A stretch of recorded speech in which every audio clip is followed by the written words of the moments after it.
Saudações, longevos! E então, qual será o segredo da longevidade?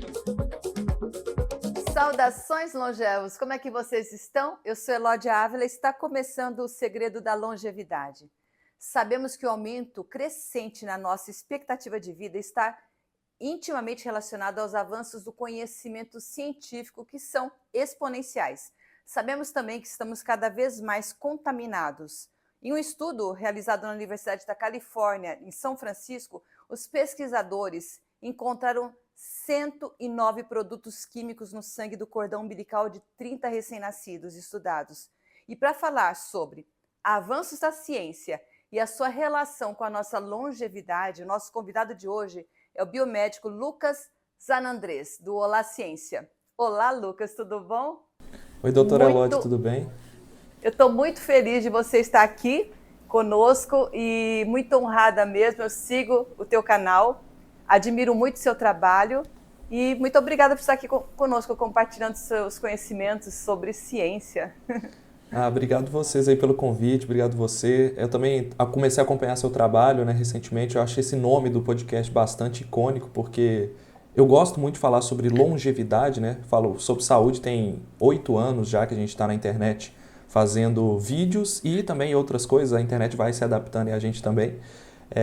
Então, para mim, vai ser um prazer imenso estar aqui falando para o seu público, para passar a mensagem não só da ciência, mas também de saúde para as pessoas, né? Então, muito obrigado. Muito obrigada, eu. E olha, perfeito, que a gente vai destrinchar bastante, porque eu vi todo o seu conteúdo, todo não, mas bastante, e eu vi que você fala muito bem e você traduz, né, o conhecimento científico de uma forma suave, uma forma inteligível para as pessoas. Isso que é legal, né, a gente conseguir levar para as pessoas mesmo essa mensagem de cada vez melhorar a nossa saúde, porque o conhecimento científico, como eu disse, está exponencial, está aumentando muito, né? Pela lei de Moore, está dobrando a cada 2 anos. Então, e agora com a inteligência artificial, então o negócio vai avançar muito, né? Com então, certeza. Nada melhor do que estar todo mundo a par do que está acontecendo, né? Bom, Perfeito. Como eu falei sobre o sangue fetal, a gente sabe que depois da Revolução Industrial houve um aumento de substâncias químicas novas na humanidade e a gente está convivendo com essas substâncias químicas. E eu vi que você falou um post sobre Teflon, e muitas pessoas estão com medo, né, do Teflon e de plásticos no corpo. Então, fala um pouquinho sobre isso pra gente, Lucas. Pois é, essa é uma dúvida muito comum, né, Elódia? E realmente eu recebo muitas perguntas sobre coisas do dia a dia, né, coisas que a gente está em contato sempre ali. O Teflon e os plásticos já estão mais de 60 anos na nossa casa, né? Então as pessoas realmente se interessam bastante. Com relação ao Teflon, que é uma substância ali que está principalmente em panelas antiaderentes, mas também vários outros eletrodomésticos que estão ali sendo usados na cozinha, ele é uma das substâncias mais inertes que existe. Então o que é uma substância inerte? É uma substância que ela não reage com muita coisa. Ela foi escolhida pela indústria justamente por isso, porque precisavam de algo que fosse antiaderente, mas que ao mesmo tempo ele não reagisse na comida. Ele não passasse a fazer alguma reação química que conseguisse interagir com as nossas células. Então ele foi escolhido. E ao longo de anos ele vem se provando como uma substância segura. Nós temos aí vários estudos mostrando como que o Teflon, ele realmente, na hora que você arranha a panela, ele sai. Você está comendo Teflon. Essa é uma verdade. A gente consegue ver isso, né? A pessoa que tem ali a panela arranhadinha, ela está comendo uma pequena quantidade de Teflon. Mas será que isso faz diferença? Será que isso está interagindo com as nossas células? Então, falando de Teflon especificamente, quando ele entra no corpo, ele não é capaz de interagir. Ele é uma molécula muito grande, ele não é absorvido, então ele passa inteiro pelo intestino e é eliminado nas fezes, né? No caso do Teflon, então, a gente não tem com o que se preocupar para o uso comum. Agora, existem alguns estudos mostrando que trabalhadores de minas que extraem o material base do Teflon ou pessoas que trabalham em fábricas de Teflon têm uma chamada febre do Teflon. O que seria isso? Seria uma intoxicação por uma das substâncias que existem no Teflon, mas quando ele é muito aquecido ou quando ela está em grande quantidade, que ali ele forma um composto químico que aí sim reage com o nosso corpo, né? Então, o que é o problema do Teflon? Você esquentar demais a panela não teria tanto problema, mas você esquentar a panela e deixá-la no fogo muito tempo, Mas quando eu falo muito tempo, é mais de 1, 2 horas. A panela, existem casos de intoxicação em que a pessoa esqueceu a panela ligada, as janelas estavam todas fechadas, isso muito na China, né? Tem alguns casos lá. As panelas ficaram ligadas, a pessoa esqueceu, janela fechada, e a pessoa ficou respirando aquela fumaça que sai da panela por muito tempo. Essa fumaça contém alguns compostos tóxicos que sim causam intoxicação, que causa ali como se a pessoa tivesse realmente se intoxicado com um veneno, né? Ela fica zonza, tonta, ela pode ter desmaios, ela tem dor de cabeça, né? E aí sim essas pessoas têm um quadro de intoxicação. Mas não é pelo Teflon, é pelo produto da degradação dele, pelo calor. E os trabalhadores das minas, os trabalhadores que principalmente trabalham com a extração do material base do Teflon, aí sim eles têm essa intoxicação pelo contato constante com essa substância. O Teflon em si, que a gente usa na nossa panela, né, air fryer e outros eletrodomésticos, né, e panelas, não é perigoso para a nossa saúde. O que é perigoso é se você realmente extrapolar o uso. Entendi. Nossa, que legal, porque realmente tem muitas pessoas falando, né, sobre esse Teflon que a gente ingere e que isso poderia causar problemas. E essa história de já terem descoberto microplásticos dentro... Isso aí, essa é uma preocupação pessoal, porque eu associo a questão dos plásticos muito à questão da gasolina. Você já ouviu falar da história do chumbo na gasolina? Quem estuda essa parte de toxicologia ou tem ali história, tem pais, avós que viveram ali na década de 1910, 1920, quando a gasolina começou a ser colocada nos carros, né, conhece bem essa história. Que por muito tempo tentaram encontrar um material que fosse ao mesmo tempo gerar uma qualidade melhor da gasolina e também uma octanagem melhor. Uma octanagem é ela produzir mais quilômetros por litro sem poluir. E por muito tempo esse material foi o chumbo. Por que eu estou falando de chumbo e gasolina? Porque vocês vão entender o paralelo com o plástico. É a mesma história que está acontecendo agora, basicamente. Você tem um material que ele vai dar uma melhora de qualidade num combustível, que é o chumbo, mas que até aquele momento não havia conhecimento sobre os seus efeitos na saúde. Sabia que você não podia, por exemplo, se intoxicar com chumbo. O chumbo já era usado em veneno de rato há muitos anos, há centenas de anos. Então, o chumbo sabia que era tóxico, mas será que se ele fosse para o ar, queimado na gasolina, ele seria tóxico? Quando fizeram estudos de curto prazo, né, que são estudos ali que vão ver a intoxicação, ele não tinha tanto problema. Então, colocaram na gasolina, ele atendeu o propósito, que era melhorar a octanagem, melhorar o rendimento da gasolina, e era um aditivo seguro, até certo ponto. Quando chegou na década de 40, 50, alguns cientistas dos Estados Unidos, eles começaram a perceber um aumento de sintomas neurológicos em crianças, perda de capacidade cognitiva, intoxicação do sistema nervoso, em adultos também. Pessoas que trabalhavam em mecânicas, em oficinas, tinham bastante problema. Pessoas que eram frentistas de postos estavam com problemas neurológicos, que são muito comuns, na época não se sabia, mas são muito comuns hoje, da intoxicação por chumbo. Então começaram a... Por que isso está acontecendo, né? E aí, se você for ver os gráficos, você vê um aumento desses sintomas neurológicos, ele praticamente linear ao longo do tempo. Então estava realmente pegando até as crianças, porque, de alguma forma, essas crianças estavam se intoxicando com chumbo. E por muito tempo não se sabia que era o chumbo da gasolina que estava causando isso. Quem descobriu essa relação foi um pesquisador que, tentando descobrir a idade da Terra, ele estava tentando descobrir nas rochas a idade da Terra, ele viu que essas rochas estavam contaminadas com uma quantidade de chumbo muito além do normal. Então ele precisou criar um laboratório livre de chumbo para poder isolar aquele material e fazer o teste. Só que ele não conseguia, porque tinha chumbo no ar. Como que o chumbo estava chegando no ar? Então aí foi feita a relação entre o chumbo da gasolina e a intoxicação, né? O chumbo estava ele estava sendo queimado junto com a gasolina e sendo liberado no ar. E a concentração de chumbo, principalmente nas grandes cidades, estava aumentando tanto que ela estava ultrapassando o limite tóxico. Então, por que eu contei toda essa história?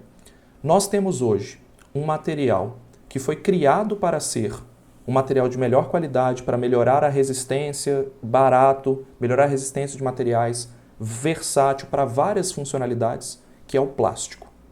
Só que nós não sabemos exatamente qual é o dano do plástico na nossa saúde. Essa é a grande verdade. Nós temos vários estudos indicando um suposto dano, principalmente dos microplásticos.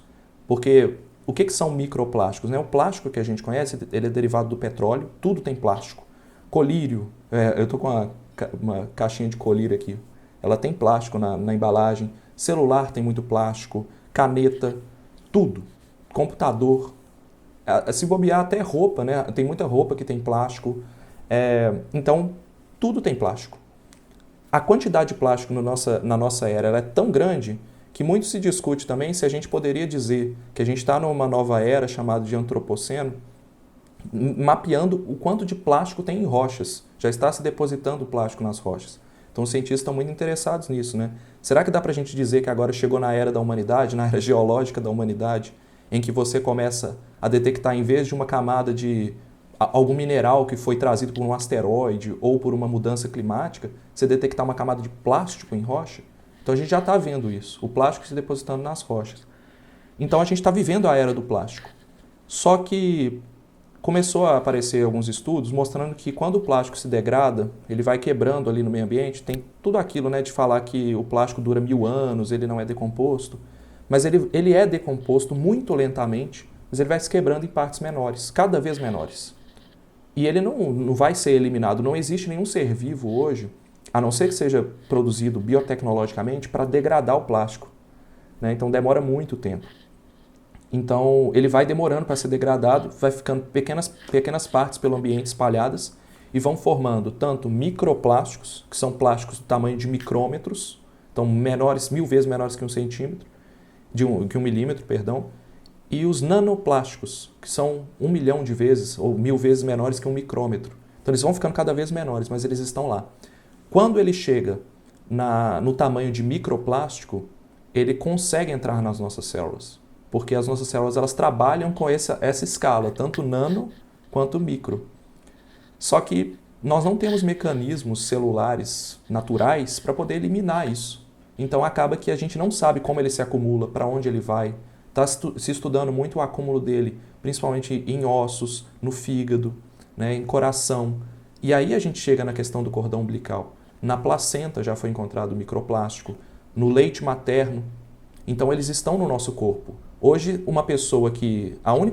nem a pessoa que nasceu hoje, ela vai estar livre de microplásticos, porque a mãe dela já tem microplástico circulando. E esse ano saiu o primeiro estudo que, pelo menos eu vi, eu já acompanho esse tema já há 2 anos mais profundamente, foi o primeiro estudo associando um maior risco de doenças cardíacas com a presença de microplásticos. Então, quem tinha mais microplásticos no sangue tinha um maior risco de doenças cardíacas. Não é que o microplástico causa o infarto ou causa uma doença cardíaca, a gente não tem como dizer isso ainda, mas que alguma coisa ele está fazendo nas nossas células. E aí a gente volta lá na história da gasolina. Será que nós estamos no momento de começar a ver que isso está causando mal e a gente vai deixar isso continuar? Ou a gente tem que olhar para trás e falar assim, peraí, o que nós podemos fazer para reduzir?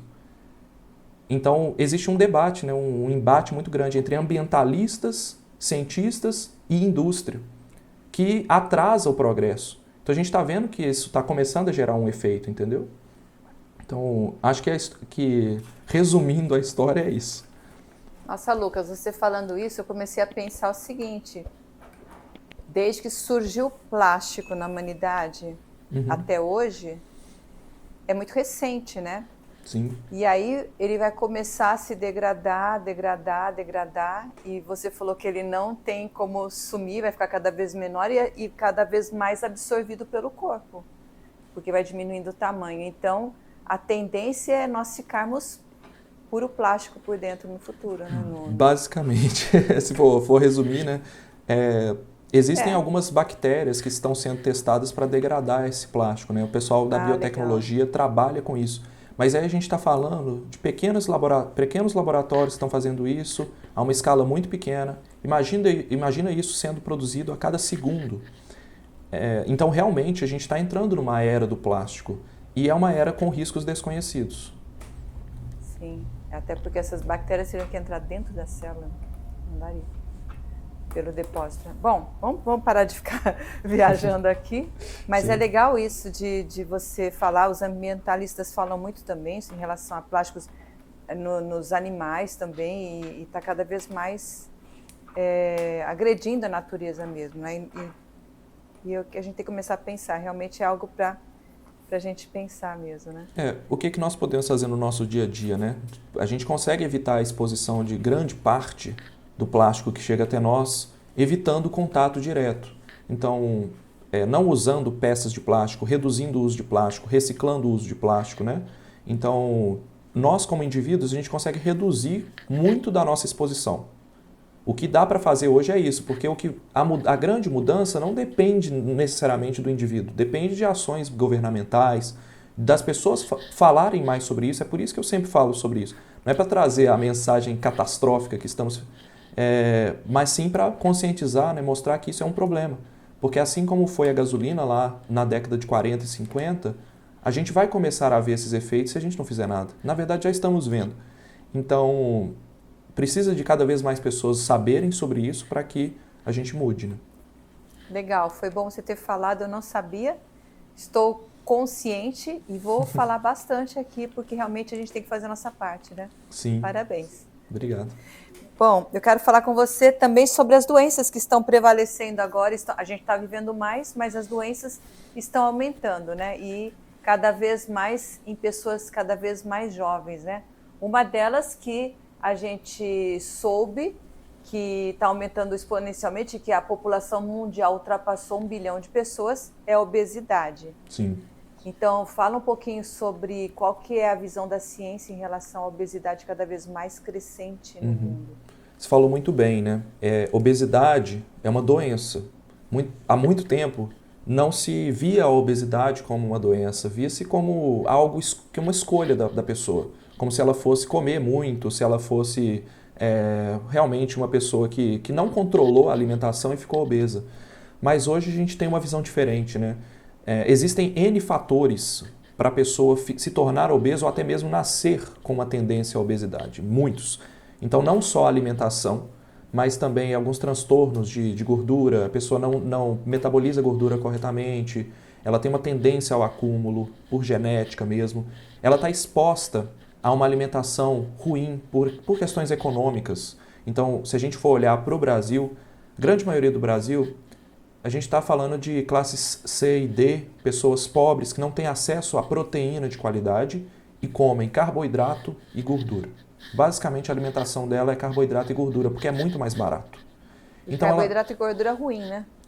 E de pior qualidade, né? Porque que aumenta o índice glicêmico muito rápido, que tem uma tendência de acúmulo, A gente tem que, primeiro, entender que tudo que entra no nosso corpo pode ser usado como energia, quase tudo, pode ser usado como energia, mas se sobrar, vira gordura. Então, até mesmo glicose, né, açúcar, vai virar gordura. Cerveja tem muito carboidrato, tem muitas calorias, né, aquilo acumula, vira gordura.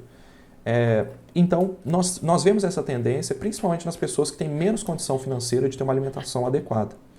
Mas também que tem menos condição financeira de se exercitar, de dormir melhor, porque ela tem que trabalhar cedo e chegar tarde. Então, olhando para isso, o Brasil é um país que ele está, infelizmente, com tudo para se tornar um país obeso, como são países desenvolvidos.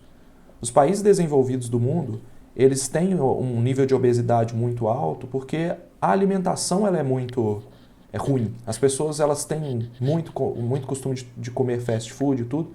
No caso do Brasil, a gente tem uma alimentação saudável, mas essa alimentação está ficando cada vez mais cara. Então, não dá pra gente falar que a obesidade foi uma escolha da pessoa. Mas, de fato, que ela é uma doença. E por que ela é uma doença? Ela gera um estado inflamatório transitório. Por que fala estado inflamatório transitório? Porque ele pode voltar atrás. Mas a gente hoje sabe que quanto maior o acúmulo de gordura nas células, maior o nível de inflamação geral do corpo. Então, o corpo ele tem responde mal à dor, ele vai acumular ainda mais energia para poder lidar com aquela inflamação. Ele vai ter desregulações, uma série de desregulações e mecanismos de controle. Por exemplo, na limpeza, na faxina das células, removendo substâncias tóxicas. Então a pessoa acumula mais substâncias tóxicas. ela tem o maior risco de desenvolver danos no pâncreas, gerando diabetes. Ela tem maior risco de desenvolver resistência à insulina, então ela também vai desenvolver o diabetes por causa disso. Câncer. Então a obesidade como um todo, além de todos os fatores que a obesidade causa diretamente, infarto, derrame, porque tem ali um nível de colesterol, de gordura realmente afetando a circulação, a obesidade vai causar uma série de outras doenças. Então ela é uma comorbidade por causa disso. E falar de obesidade, não, tranquilo. Falar de obesidade, a gente também acaba tendo que falar um pouco de como as pessoas veem isso, né? As síndromes de... Hoje a gente está vendo o combate à obesidade, eu acredito, de uma maneira errada, que é a maneira de usar, por exemplo, um Ozempic, um remédio emagrecedor, para fins estéticos, sem olhar para a saúde por trás. Né? Então, primeira coisa, né, Lodi, eu acho que mostrar para as pessoas que a obesidade é uma doença e não é uma escolha.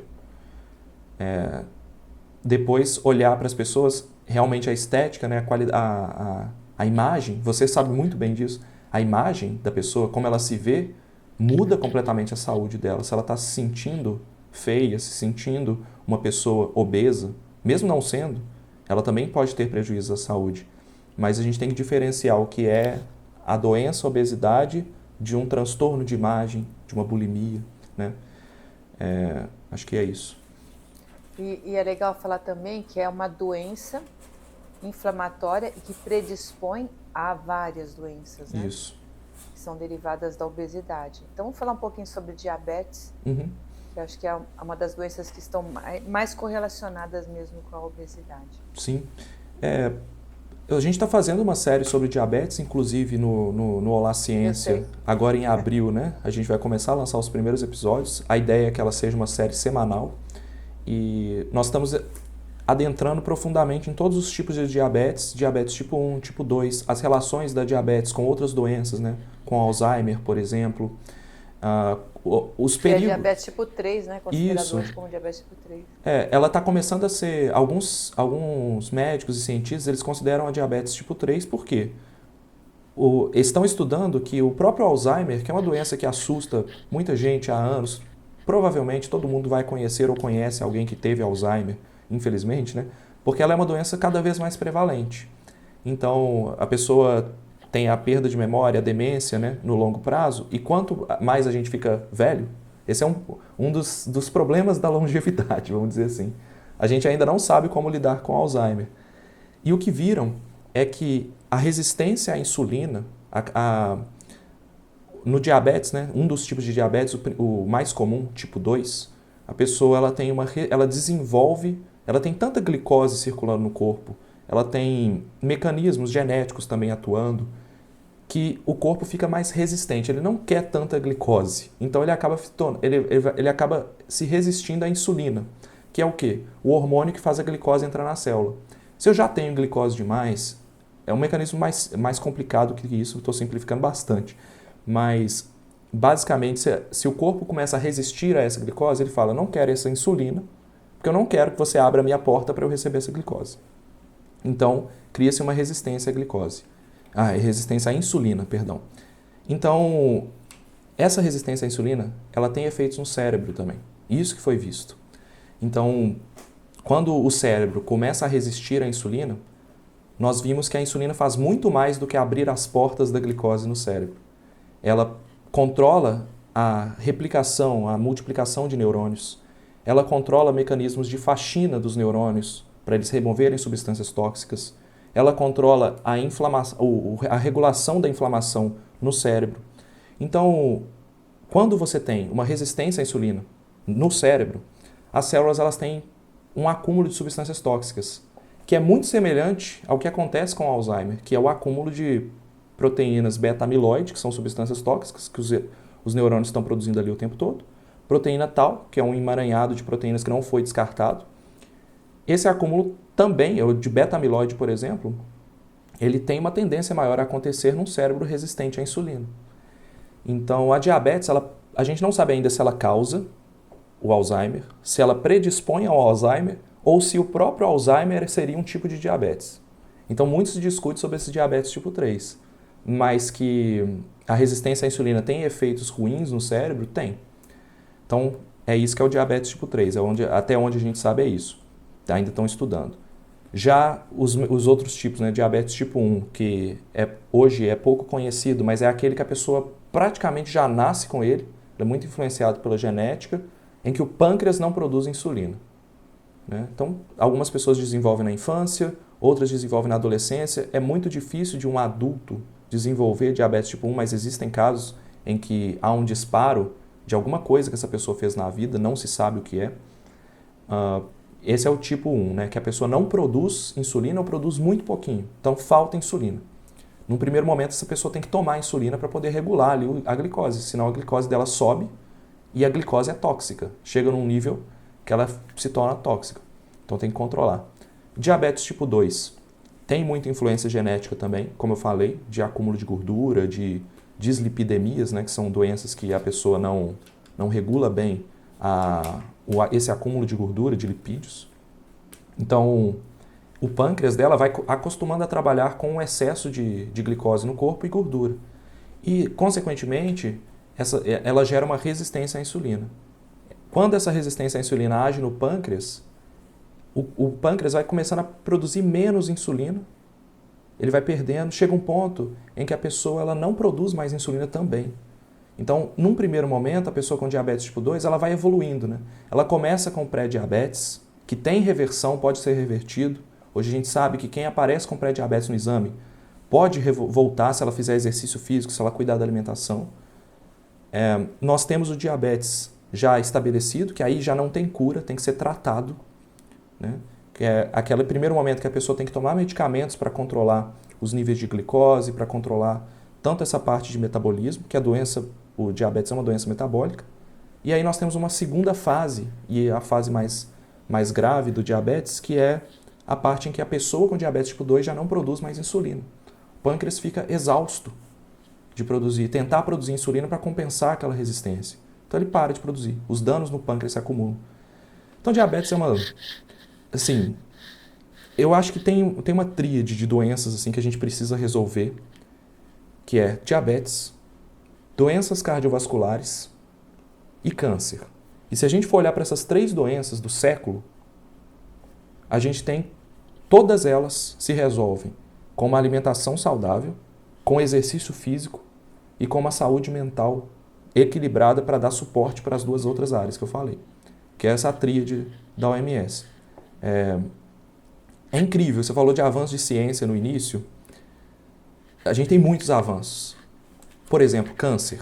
A gente consegue, vai ter tratamentos, a gente já tem muitos tratamentos, se for olhar para 20 anos atrás, o câncer já não é tão uma ameaça assim. Eu vejo muitos vídeos de pessoas que acabaram de se descobrir com câncer ou que estão em tratamento e essas pessoas ainda carregam a sensação de que elas têm uma sentença. Mas hoje não é assim. Hoje o câncer é muito bem tratado e em 2050 os casos de câncer vão matar menos do que as doenças cardiovasculares e o próprio diabetes, que são doenças que parecem menos nocivas do que o câncer, mas são muito mais. É muito mais difícil tratar hoje aterosclerose, infarto, derrame, do que o próprio câncer. Porque no câncer a gente consegue avançar. Na diabetes depende do indivíduo. Na diabetes depende depende desses fatores que eu falei, da alimentação, do exercício e do sono e a saúde mental. Olha que loucura. São doenças que são derivadas do estilo de vida, né? Sim. Como houve uma mudança na nossa alimentação, no estilo de vida que a gente tem, estresse, né, que você falou, saúde mental, estresse crônico, falta de exercícios e alimentação inadequada, né? Isso realmente está fazendo com que haja um aumento dessas doenças. E me fala uma coisa, você tem observado também um aumento no índice de câncer em pessoas mais jovens? Sim. A gente observa sempre, né, esses estudos, a gente chama de estudos epidemiológicos ou estudos observacionais, que são estudos que pegam um grande número de pessoas, principalmente fichas hospitalares, e vão tentar entender o que essas pessoas estão tendo. E quando se analisa esses estudos populacionais gigantescos, a gente vê que pessoas estão apresentando casos de câncer cada vez mais jovens. E isso é uma tendência que ela vem desde 1950. O que muda desde 1950? Várias coisas, mas estão associando isso a uma alimentação composta de maior número de ultraprocessados, de maior produtos de baixa qualidade nutricional, de fast food, né? O nível de obesidade também está aumentando, então olha aí a obesidade de novo aparecendo. E o que dá para a gente olhar e falar assim, cara, eu acho que os cientistas, né? Não sou eu que falo isso, eu acho que o que está causando esse aumento de câncer tem muito mais a ver com alimentação e estilo de vida do que outros fatores, que é a questão um dos cânceres que mais cresce é o câncer coloretal. Hoje ele é um dos cânceres que mais apresenta essa tendência em jovens. Tá pegando, normalmente a gente pedia para fazer colonoscopia acima dos 50, a recomendação normalmente era 55 para cima, e essas recomendações estão sendo alteradas para reduzir mais essa idade, né, para pegar a pessoa ali 45 para cima, porque já está aparecendo câncer coloretal em pessoas mais jovens, que não era normal, não é para aparecer. O câncer é uma doença que é uma soma de fatores genéticos, que a pessoa já nasce com eles, e ambiente. Então a pessoa tem que se expor ao risco várias vezes e acumular mutações para que o câncer apareça. Se está acontecendo um câncer que deveria acontecer somente em pessoas mais velhas, 60, 70, 80 anos, ele começa a aparecer mais cedo, algo no ambiente mudou, porque a genética não mudou, o ser humano não mudou geneticamente assim em 50 anos. Então, a gente tem que olhar para o que essas pessoas estão fazendo. E quando olha para essas pessoas, a gente vê que esse estilo de vida estressante que a gente vive, ele está predispondo a isso, né? Como eu falei mais cedo, a pessoa não se alimenta bem, e o estresse em si, a gente acha que o estresse é só ficar estressado. Ah, tô nervoso porque eu briguei com a minha esposa, tô nervoso porque meu filho não tá indo bem na escola, tô nervoso porque... Enfim, o estresse é a porta de entrada para outras doenças. Hoje o estresse também é visto como uma doença, não é uma condição que você está nervoso, entendeu? Por quê? Ele acaba regulando o seu instinto de querer fazer coisas prejudiciais à saúde. Você começa a preocupar menos com a saúde quando você está estressado. Você dorme mal, você come mal, você faz menos exercícios, tem menos, você busca mais prazeres quando você está estressado. Isso é um mecanismo de defesa. Se você está em constante estresse, você tem que regular essas emoções, né? Então o corpo ele começa a se adaptar a isso. Então nessa regulação de emoções, a pessoa vai buscar um alimento mais calórico, para ela buscar o prazer e a energia que o alimento dá. O tempo que assim, hoje em dia a gente tem alimentos tão calóricos e tão acessíveis, né? Chocolate, suco, refrigerante, são alimentos gostosos, prazerosos, mas que concentram ali em um segundo que você demora para comer, uma quantidade de calorias que nossos antepassados demorariam horas para consumir, né? E digerir. Então a gente tem esse problema, se a gente for olhar para a alimentação. É isso mesmo, concordo plenamente. E quando você falou de genética, a gente sabe que todo esse estilo de vida está influenciando na nossa genética, né? Que seria a epigenética. O que a gente come, o que a gente faz, está fazendo com que alguns genes fiquem silenciados e outros sejam ativados. E isso tem muito a ver com esse estilo de vida que está desfavorecendo a nossa saúde, né? Como a gente começou a falar em jovens, eu quero falar com você sobre um assunto que realmente não fazia parte dos nossos antepassados e agora está assim muito vigente, e principalmente entre os jovens, que são esses vícios em redes sociais, né? Isso antigamente não existia tanto, começou recente. E hoje em dia a gente está vendo que está sendo até problemas de família mesmo, né? De a gente ver os filhos viciados, a gente está ficando viciado também. Como é que a gente combate essa parte, Lucas? O que você pensa sobre esse assunto? Bom, é muito interessante ter perguntado isso, porque a gente também está criando, aos pouquinhos aqui, a gente está estudando bastante. Esse é um assunto que eu me interesso muito, porque eu trabalho com rede social e eu estou exposto à rede social o dia inteiro. Então, a tendência de criadores de conteúdo, de desenvolverem burnout, A gente não sabe ainda se é vício, né? Mas essa dependência da rede social é muito alta. Então eu estou tentando olhar para isso porque eu estou tentando me proteger também. E eu fico pensando, eu penso em ter filhos no futuro e tudo, então eu estou com essa cabeça assim, poxa, quando eu nasci, não existia internet, entende? Não tinha celular. O primeiro celular eu fui ganhar com 15 anos. Então, como é que vai ser? Eu tenho primos, afilhados, pessoas que já estão ali com 5 anos, já estão expostas à rede social de uma forma que eu nunca imaginaria que fosse acontecer. Eu fico preocupado com isso. Como que essas crianças vão se desenvolver no futuro, né? Então a gente também tem que olhar para isso com o ar de saúde. Olhar, peraí, será que isso está afetando a saúde? Então por isso que isso me interessa tanto. E a gente não consegue, como eu falei para você, a gente não consegue dizer que é um vício. Porque o que é um vício, né, basicamente? A gente entende como vício, a palavra vício nem é uma palavra tecnicamente correta hoje em dia. Ela era um tempo atrás, mas hoje a gente sabe que o vício ele traz um estigma muito grande. A mesma coisa da obesidade. Parece que a pessoa escolheu se tornar viciada. Mas ela não escolheu, é uma doença também. É um transtorno, hoje, psiquiátrico, conhecido. Então, para a gente definir o que é um vício, ou um transtorno por uso de substâncias, ou um transtorno por alguma coisa, a gente tem que ter 4 fatores. Primeiro deles, perda de autocontrole. A pessoa tem que, basicamente, ela não consegue se controlar mesmo tentando parar. Ela não consegue parar de usar aquela substância. Ou seja, você tira o celular, ela não consegue ficar sem olhar. Ela não consegue ficar sem olhar. Não consegue.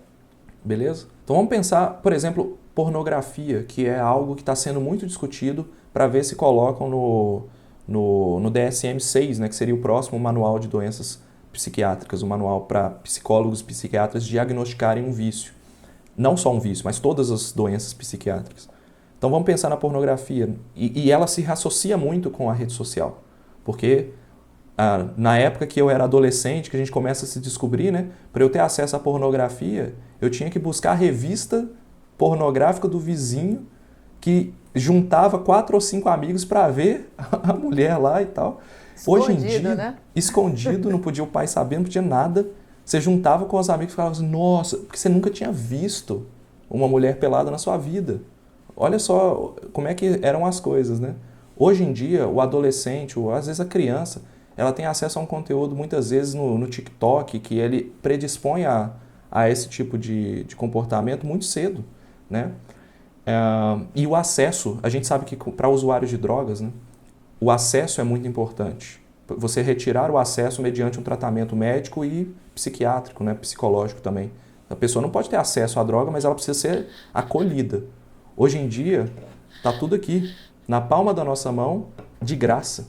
Então, para você ter acesso à pornografia, basta você abrir o site qualquer, o Google, tá? Às vezes tem isso. Então, a pessoa não consegue se controlar. Vamos colocar a pornografia como algo, a nossa história aqui, né? Então, perda de autocontrole, primeiro fator. Ela não consegue ficar sem, mesmo querendo parar. Ela sente que tem alguma coisa errada. Deterioração social. Deterioração social é quando a pessoa ela começa a deteriorar a qualidade de vida social dela para usar a substância ou fazer aquele comportamento, aquele ato. Então, ela deixa de ir à escola, ela deixa de trabalhar, ela deixa de ficar com os amigos e com a família. Para quem é pai, o filho e a esposa ou o marido se tornam menos interessantes do que o uso da substância. Com álcool, a gente vê muito isso, né? Com o uso de drogas, cocaína, maconha, tem muita gente que tem esse costume, né, de ficar longe da família, não só pelo tabu, mas também porque a droga é mais interessante do que o convívio social. Então a pessoa vai se deteriorando. Terceiro Lucas, fator. só te interromper um pouquinho. Seria o caso daquela criança que prefere comer rapidamente para depois voltar lá para o quarto para ficar na rede social? A gente tá falando de a pessoa perder aquele convívio, o que seria natural, né? O convívio do ser humano. O ser humano é um ser humano social, um animal social. Então ele precisa estar em contato com outras atividades prazerosas também. Então a deterioração social vem muito disso. Da pessoa olhar para ela e falar assim, caramba, essa pessoa não tem relações nenhuma com ninguém.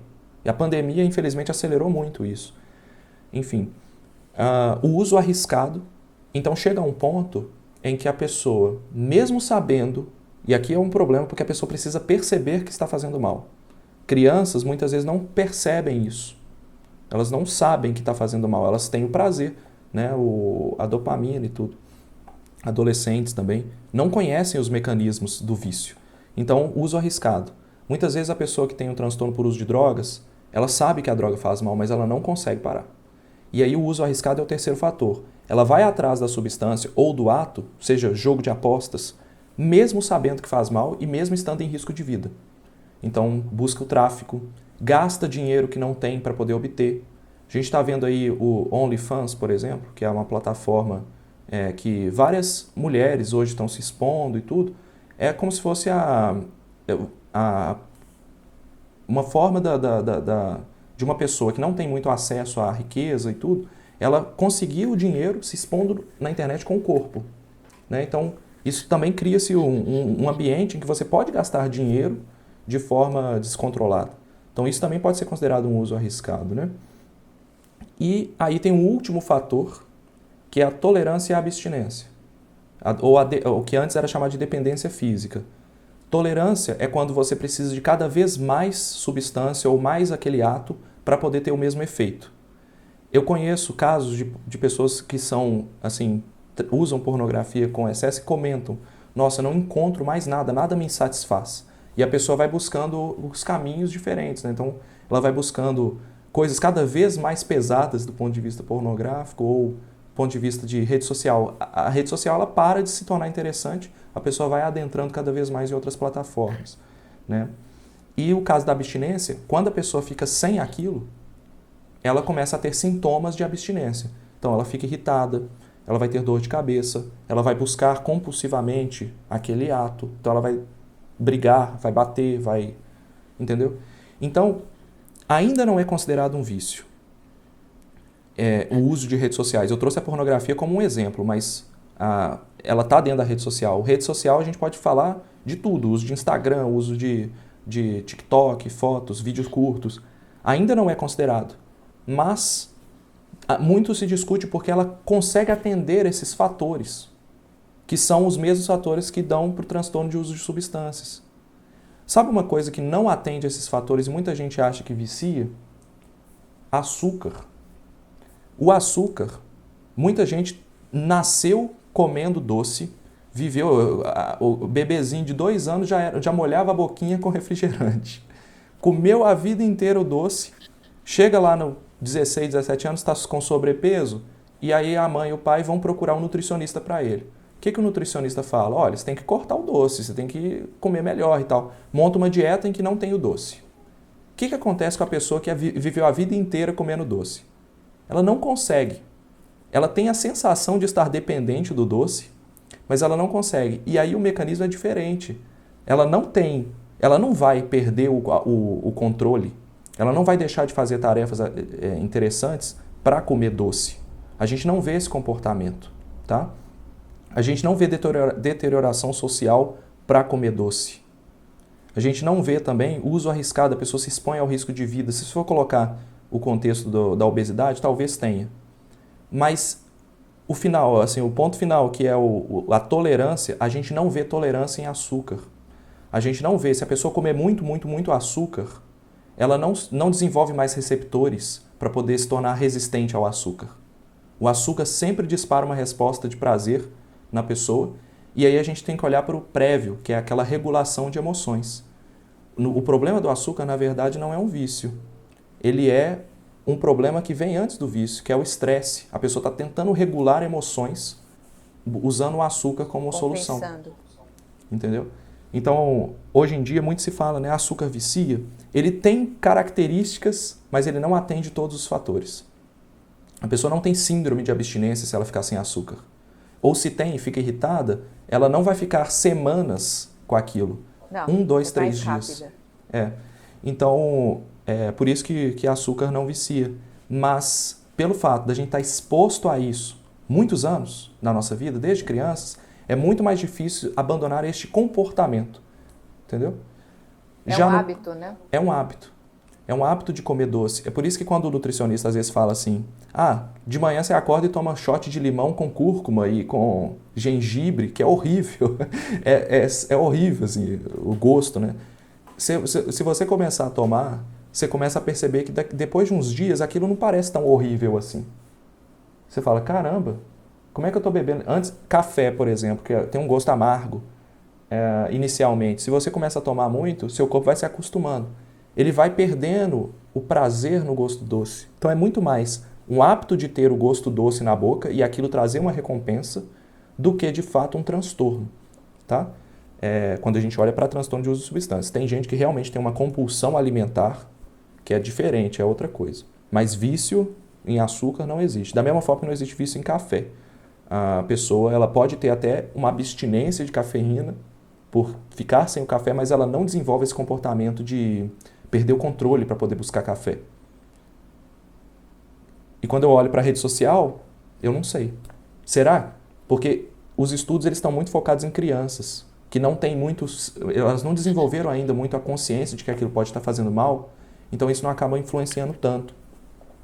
E quando olham para esses estudos, ainda está muito em dúvida. Será que isso é um transtorno? A gente vai ter que diagnosticar isso, porque, como você falou, há 20 anos atrás não tinha rede social. Então, é um transtorno novo, né? Realmente a gente vê tudo que você falou aí, a gente observa. Não consegue ficar longe. Você conhece pessoas que não conseguem ficar longe, que ficam irritadas se você tira o celular. E isso em criança é bem comum, né? O que eu queria dizer é que está em aberto, né? Está em aberto. Tá em Pode aberto. ser. E, da mesma forma, como é que a gente corrige? Como é que a gente evita isso? Se pode ser um risco, eu tenho que evitar esse risco, concordo? Se isso pode afetar minha saúde. Então, a lógica é a mesma de um usuário de drogas. Você não pode tirar completamente. Eu vejo muitas pessoas baixando aplicativos que bloqueiam o uso daquela rede social. Imagina o que acontece com um usuário de drogas realmente que está com transtorno. Se você corta a droga, passa 24 horas, essa pessoa vai ter síndrome de abstinência. Então ela pode até morrer, dependendo da gravidade. Não no caso da rede social, não vai matar, eu acho. Nunca vi nenhum caso de abstinência e tal. Mas se você corta por completo, você está fazendo o caminho errado. Quando a pessoa tem o acesso de novo, ela vai ter o que chama de recaída, né? Ela vai voltar na dose que ela estava acostumada a usar antes. Então o correto é tirar aos poucos, diminuir o uso gradativamente até chegar num ponto que se torna normal igual a toda a população. Ou trazer mais atenção a coisas diferentes, né? Sim. Mudar um pouco o foco do que Sim. chama atenção, do que prende a atenção. Buscar Agora, outras motivações, né? Essa questão que a gente está falando, né, dos celulares, da internet estar presente mais nessa nova geração, que a gente não tinha tanto esse convívio, né, não existia. Tem eu já li bastante sobre problemas de radiações eletromagnéticas, principalmente em crianças. E você já me adiantou, a gente conversou um pouquinho antes, que não é tanto. E eu fiquei intrigada, porque afeta ou não... Porque eu penso assim, é uma geração que está sendo cobaia de tudo. A gente não sabe até que ponto isso vai causar problemas, doenças ou não. Então me fala um pouquinho o que você sabe sobre esse assunto. Tá, eu vou trazer o que eu sei para tentar, depois eu queria que você me explicasse melhor, porque às vezes pode ter algo que eu não estou pensando, né, mas eu não estou cobrindo. Mas basicamente, quando a gente fala de radiação eletromagnética, a gente tem que diferenciar o que é uma radiação ionizante, que é uma radiação que basicamente igual bomba atômica, raio-x,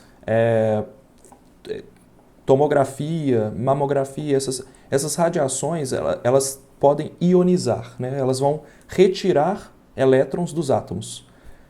Isso é prejudicial, porém, depende da dose. Então não é porque você vai fazer uma mamografia que você vai ter um problema, não é porque você vai fazer um raio-x que você vai ter um problema. Se você fizer 8.000 raios-x no ano, talvez você tenha algum problema, mas um ou outro não vai ter problema, tá? Então essa é a radiação ionizante. O próprio Sol, né, ele tem uma faixa de ultravioleta que ele pode ser ionizante, essa faixa é filtrada pela camada de ozônio, então acaba não chegando na gente.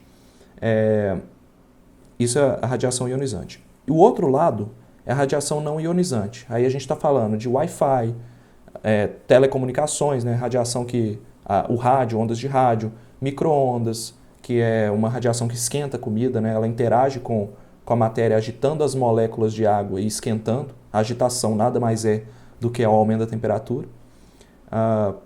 Então é dessas radiações que a gente está falando do uso do celular. Então quando essa radiação, esse raio energético, sai do celular para poder se comunicar com o outro ou para se comunicar com o roteador, ele não interage com as nossas células. Então, ele passa direto. Mesmo que você esteja em contato constante com o celular, não é isto que vai fazer o efeito. Quando eu era pequeno, lançaram aquele roteador, o modem. Na época, não tinha, como eu falei para você, não tinha nem internet. Então eu lembro nos primeiros anos assim que lançaram a internet, tinha um modemzinho. E meu pai ficava preocupado. Não vou deixar esse modem aqui do seu lado, você dormindo com isso do lado, não. Porque tinha um monte de antena, né? Será que essas antenas vão interagir com o cérebro? Hoje a gente sabe que não. Existe uma interação muito fraca, tá? Já foi visto em camundongos, por exemplo, que ela é capaz de aquecer a temperatura do corpo muito pouco, mas não no nível que causasse qualquer problema do ponto de vista de saúde. Então, a radiação eletromagnética, ela não é nociva se a gente olhar para essas radiações não ionizantes, né? Agora, essas outras radiações, como por exemplo o raio-x, se você usar demais, e o demais eu estou falando de um contexto em que a pessoa não vai se expor, a não ser que ela seja um profissional de raio-x, né? Por isso que o profissional de raio-x usa o colete sempre, ele sai da sala para poder fazer o uso, porque o cara está ali fazendo 20, 30 raio-x por dia. Então ele vai ter a exposição que seria nociva, por isso que ela usa o colete. Agora você, paciente, não tem problema, tá? Poxa, eu gostaria de ver esses artigos aí, porque eu fiquei interessada sobre o raio-x e sobre as radiações não ionizantes. Certo. É porque hoje em dia, Lucas, o grande problema que a gente tem é assim, não é um problema, mas causa.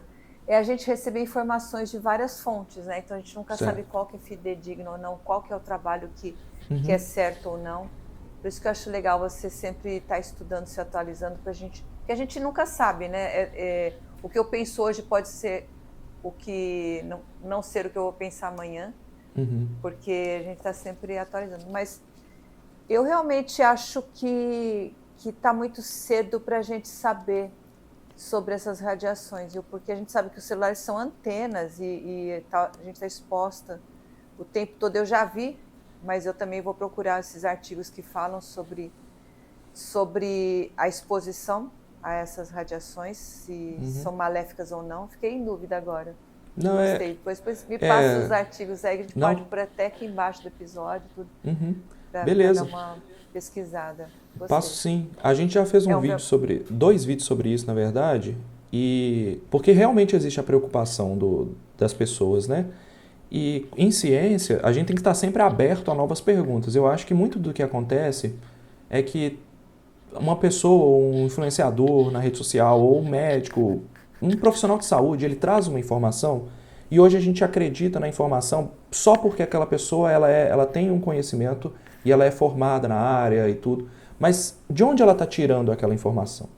Então eu vejo muitas pessoas, muitos médicos trazendo informações que eles ouviram ou eles leram e tudo, mas eles não contam onde. E isso é uma coisa que a gente luta bastante. Então, em todos os vídeos do Olá Ciência, você vai encontrar a fonte das informações e os estudos. Isso não garante 100% de que aqueles estudos estão corretos. Mas é preciso olhar a metodologia e ver se aquilo faz sentido. Então, eu quando ouço muito essa questão da radiação, me interessa também. Quero saber, claro, eu estou o dia inteiro no celular, estou aqui com você numa câmera, né? Mas outra coisa que me interessa também, por que a pessoa tem alergia? Tem gente que desenvolve alergia a Wi-Fi. Já viu esses casos? Tem uns casos raríssimos. Então, alguma interação possa ter. Eu já ouvi também falar de diabetes para o Wi-Fi. Gente do céu. Aumenta a glicemia. Pois aumenta a glicemia. Aí qual que é o racional? Primeira pergunta que nós temos que nos fazer é plausível? Qual que é o mecanismo? Então tem que ter uma hipótese de mecanismo. Então. Entendeu? Qual que é o mecanismo? Tá, aumentou a glicemia. Mas por que aumentou a glicemia? Então eu tenho que começar a fazer os porquês. Eu nunca ouvi sobre isso, então não consigo falar. Mas vou me perguntar, por que aumenta a glicemia? Ah, porque, sei lá, porque influencia as células beta-pancreáticas, que vão liberar menos insulina. Tá, por que influencia as células beta-pancreáticas? Então, quando eu volto nos porquês da radiação eletromagnética, eu chego nesse ponto. A radiação eletromagnética não tem capacidade de interagir a não ionizante, essa dos celulares. Como? Como que ela interage, então, se ela não tem capacidade de interagir? Será que é um celular desregulado que está causando isso? Será que o... porque algum Entendeu? celular, quando você usa, ele queima, assim, você sente muito quente. Tá. Eu também não sei, vou procurar. Isso. Isso é mais uma outra coisa. Por quê? Vamos pensar. O celular ele tem uma série de dispositivos funcionando. Ele é um computador rodando dentro de um smartphone. Aquele computador tem um processador. Por que os nossos computadores têm ventilador? Porque ele esquenta. Se você está no meio de uma ligação recebendo ondas e recebendo uma ligação, aquilo está estressando o processador. Então ele esquenta. Se você ligar a câmera do seu celular e deixar ligado muito tempo, o celular vai esquentando. Então existe essa sensação do aumento de temperatura, né, por causa do processador. Essa é a explicação mais plausível. Do ponto de vista, se você for olhar, a hipótese mais simples normalmente é a mais correta. Então, se você voltar e fizer os porquês, você chega na hipótese principal e vai ver se ela faz sentido. Se ela fizer sentido, aí você avança e vai testar. É isso que a ciência faz, né, basicamente. Nossa, gostei mesmo, viu? Quero ver esses artigos. Estou bem interessado, porque realmente é um conceito que me preocupa, né? Porque eu tenho uma filha, eu sei que eu falo para ela, sua geração é cobaia dessas coisas, a gente não sabe. Não sabe realmente. E é bom a gente estar sempre estudando e aprendendo e se atualizando, né? Perfeito, mas sim, com certeza. E me fala um pouquinho, você falou um pouquinho de micro-ondas, fala um pouquinho para mim de micro-ondas e esse outro, air fryer. Teria algum problema, alteraria as características dos alimentos, de alguma forma?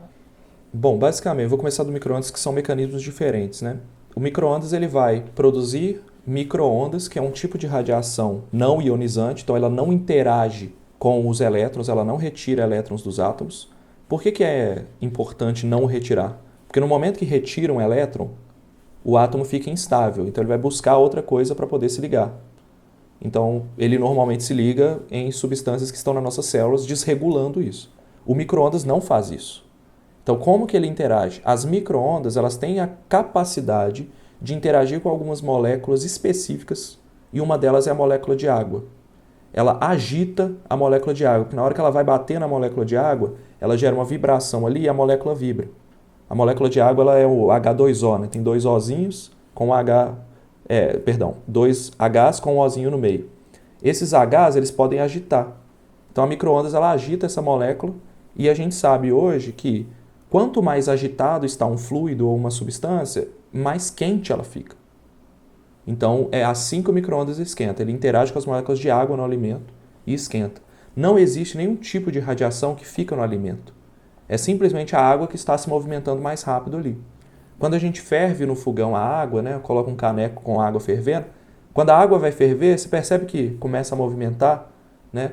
A água fica mais em movimentos rápidos, as bolhas movimentam a água. Então, a molécula vai ficando mais agitada, as moléculas de água. Mesma coisa com o micro-ondas. Só que ele faz isso da água dos alimentos. Todo alimento tem água dentro deles. Então, eles se esquentam por isso. Então, o micro-ondas ele é completamente inerte, do ponto de vista do alimento.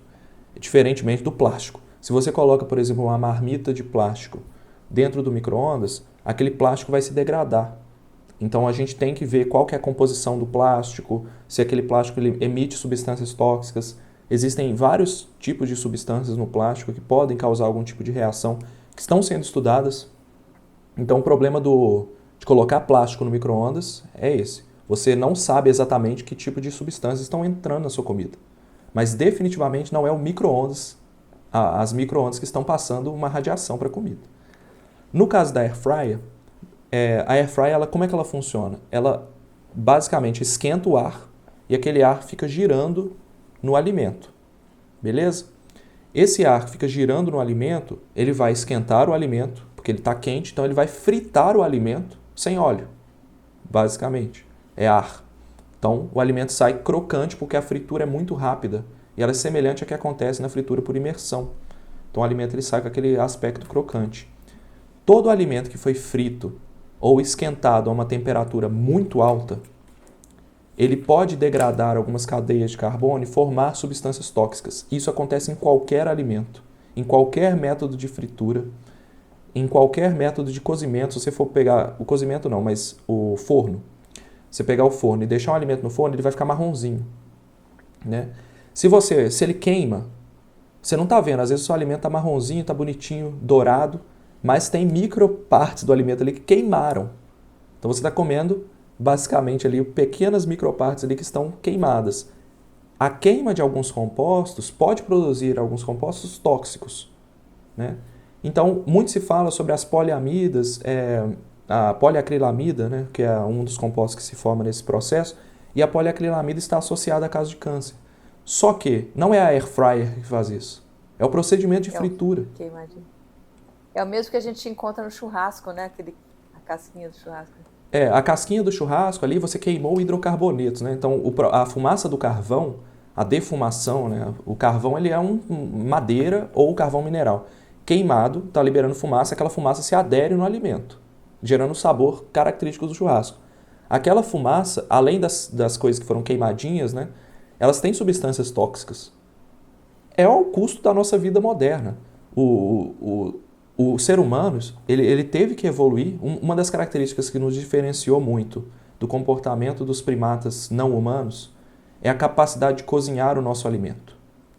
Então, enquanto um chimpanzé tem que comer plantas, frutas sempre frescas, porque ele não sabe cozinhar, o ser humano aprendeu a dominar o fogo e cozinhar os alimentos.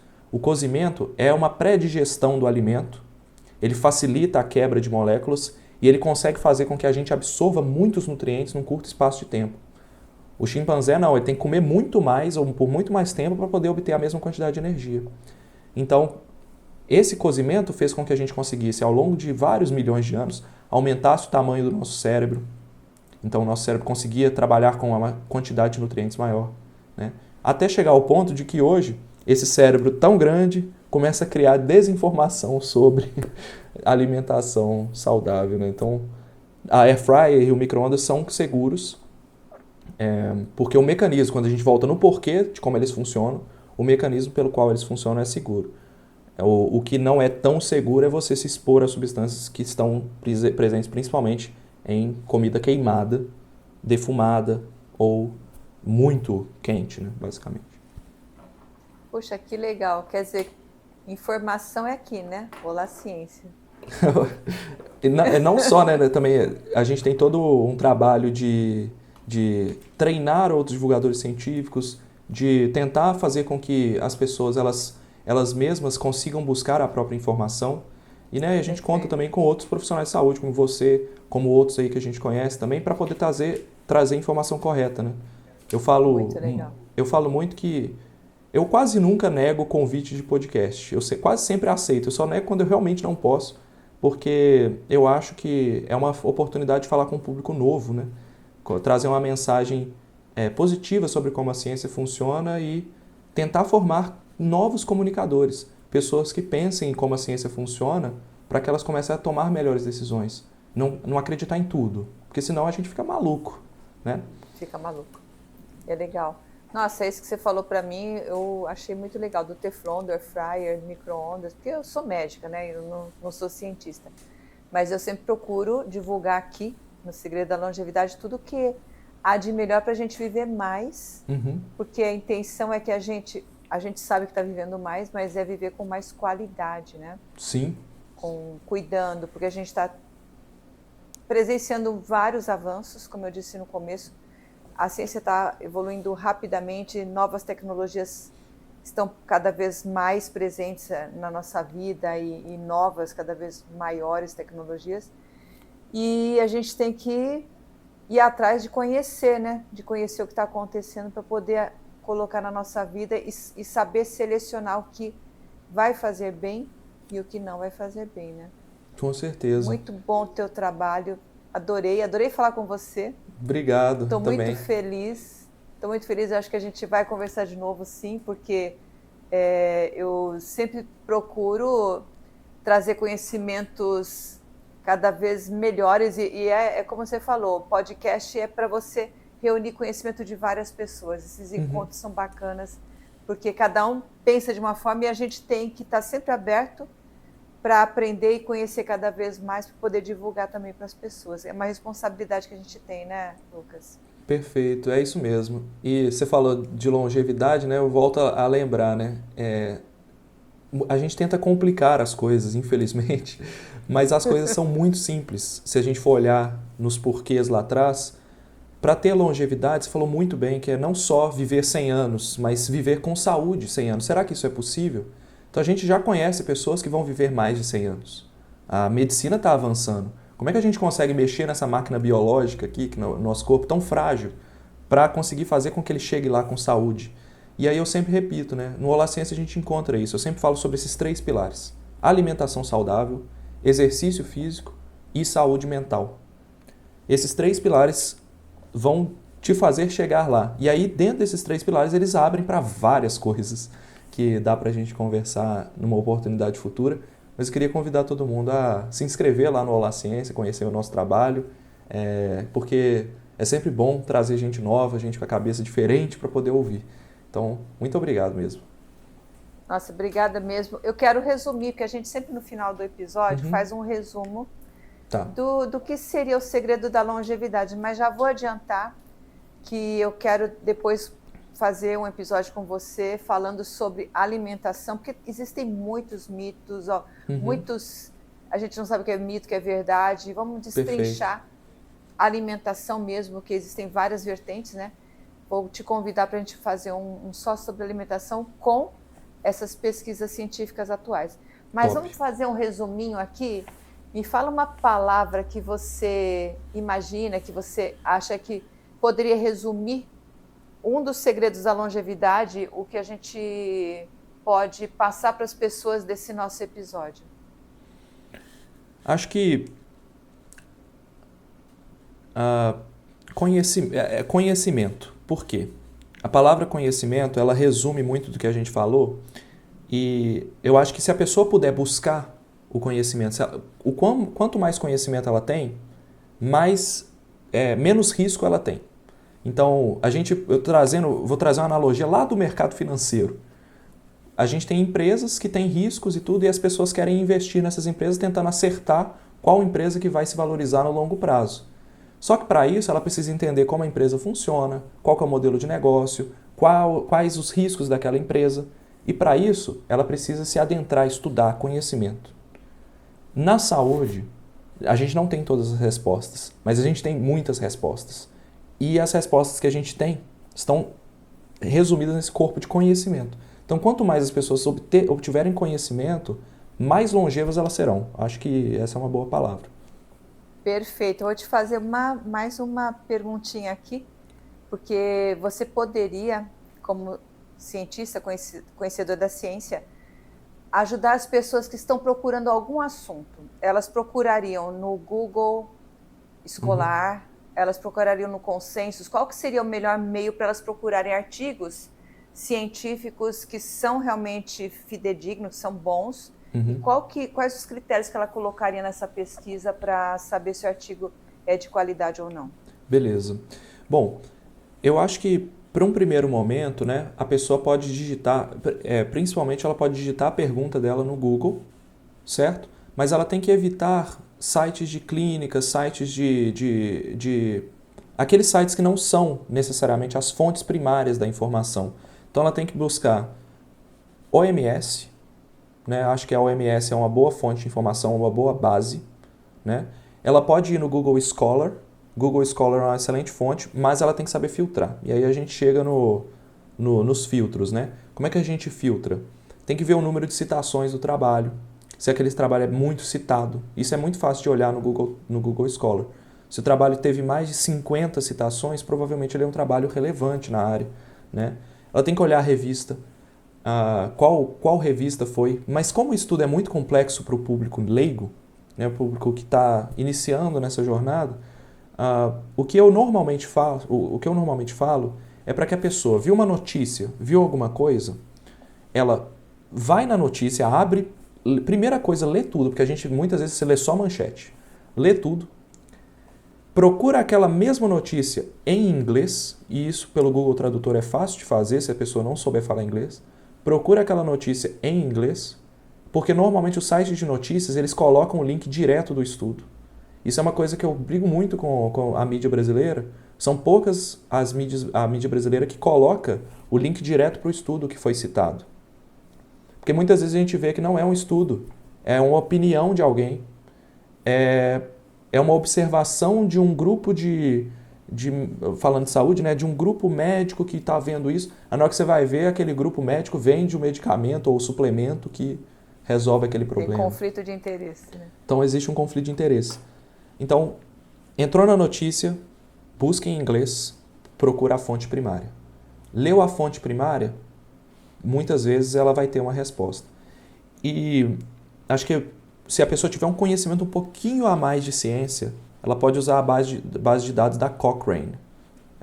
Da Cochrane, o Cochrane Reviews. Ela digita em inglês os termos que ela quer buscar, por exemplo, deficiência de testosterona, muito se fala sobre isso, né? Testosterone deficiency. Aí ela vai achar uma série de revisões feitas pelos melhores cientistas do mundo sobre o tema. E o mais legal da Cochrane é que sempre depois da revisão eles colocam lá resumo para público geral. A pessoa lendo aquilo ali, ela pode ter certeza que é uma informação confiável. Ah, legal. Eu vou colocar aqui embaixo, então, do nosso episódio Cochrane. Colocar também o Google Acadêmico, que é uma pesquisa também rápida, né? Uhum. E a gente falou do quê? Das notícias. E das notícias em inglês. Isso. Legal. Puxa, muito bom. Muito informativo, adorei nosso episódio. Se você gostou também, então, por favor, dê um like aqui, se inscreva que o canal está começando. E a gente quer também que esse conhecimento seja divulgado para muitas e muitas pessoas. Se você conhece alguém que goste, que se interesse pelo conteúdo, também passe para essa pessoa o link aqui, que eu vou gostar muito, vai ajudar muito nessa divulgação. E também seguir Olá Ciência, né? Olá Ciência, que o Lucas tem há 8 anos, né, Lucas? Isso, desde 2015, na verdade. Desde 2015. Então vai fazer 9 anos em agosto. 9 anos. Obrigada, viu, Lucas? A gente vai falar sobre alimentos, hein? Vou te chamar para o próximo episódio. Com tá certeza. Bom? Obrigado. Obrigada mesmo, estou muito feliz. Tchau. Valeu. Tchau, gente. Saudações, longevos.